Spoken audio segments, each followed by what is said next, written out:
क्या एकनाथ शिंदे महाराष्ट्र के सीएम पद के लिए अड़ गए थे?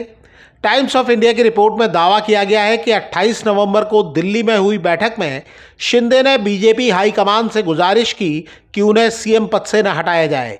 मीटिंग में शामिल रहे बीजेपी के एक नेता के हवाले से दावा किया गया है कि शिंदे ने कहा कि कुछ नहीं तो उन्हें 6 महीने के लिए ही सीएम बना दिया जाए। उन्होंने चुनाव के पहले किए गए वादे की ओर भी ध्यान दिलाया। शिंदे ने कहा कि उनसे वादा किया गया था कि अगर महायुति को बहुमत मिलता है तो सीएम बना रहेगा, लेकिन भारतीय जनता पार्टी के नेताओं ने ये कहते हुए उनकी मांग ठुकरा दी कि इससे गलत परंपरा बन जाएगी। एकनाथ शिंदे ने जब बीजेपी की टॉप लीडरशिप से गुजारिश की कि उन्हें सिर्फ 6 महीने के लिए सीएम बना दिया जाए तो बीजेपी हाईकमान ने कहा कि अगर शिंदे को सीएम बनाया जाएगा तो इससे गलत मिसाल कायम होगी। बीजेपी हाईकमान ने शिंदे से कहा कि वो खुद को बीजेपी अध्यक्ष की जगह रखें और फिर सोचें। उनसे कहा गया कि क्या आप बहुमत हासिल करने पर सीएम पद पर दावा छोड़ देते। बीजेपी ने महाराष्ट्र में अकेले दम पर 132 सीटें हासिल की हैं। मीडिया रिपोर्टों में दावा किया गया है कि बीजेपी हाईकमान का जवाब सुनकर शिंदे अवाक रह गए।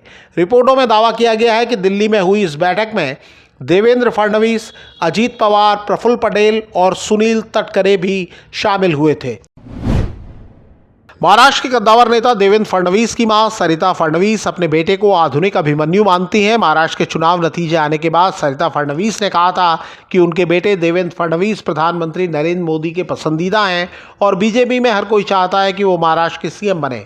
जब महाराष्ट्र सीएम के शपथ समारोह के कार्ड पर उनके नाम के साथ उनकी मां का नाम देखा गया तो सरिता फडणवीस का पिछला बयान वायरल हो गया।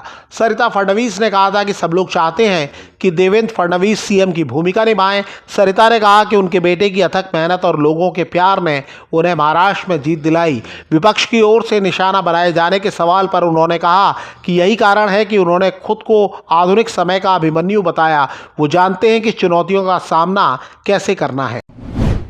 कांग्रेस नेता राहुल गांधी और प्रियंका गांधी बुधवार को यूपी के संभल नहीं जा सके। कांग्रेस के मुताबिक दोनों नेता हिंसा में मारे गए लोगों के परिजन से मिलने जा रहे थे।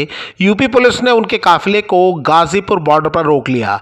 इससे दिल्ली मेरठ एक्सप्रेसवे पर करीब 4 घंटे तक जाम की स्थिति बन गई। हालांकि राहुल और प्रियंका गांधी यहां 3 घंटे ही रुके थे। जाम की वजह से ट्रैफिक में फंसे लोग नाराज हो गए। मीडिया रिपोर्टों में दावा किया गया है कि कुछ लोगों की कांग्रेस कार्यकर्ताओं से झड़प भी हुई।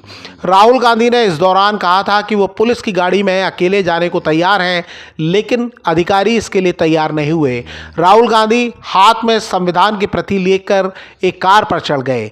संभल में कोर्ट के आदेश पर 24 नवंबर को जामा मस्जिद का सर्वे किया जा रहा था। इस दौरान वहां हिंसा भड़क गई थी। भारत और ऑस्ट्रेलिया के बीच 6 दिसंबर से एडिलेड में डे नाइट टेस्ट मैच खेला जाएगा। ये 5 मैचों की सीरीज का दूसरा टेस्ट है। भारत ने पर्थ में खेले गए पहले टेस्ट मैच में 295 रन से जीत हासिल की थी। Day night test pink ball से खेले जाते हैं। भारत ने अब तक 4 डे नाइट टेस्ट मैच खेले हैं। इनमें से 3 में उन्हें जीत मिली है, जबकि 1 में हार का सामना करना पड़ा है। जिस टेस्ट मैच में भारत को हार मिली थी वो 4 साल पहले एडिलेड में ही खेला गया था।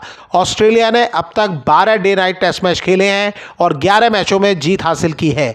भारतीय समय के मुताबिक ये मैच सुबह 9:30 बजे से शुरू होगा।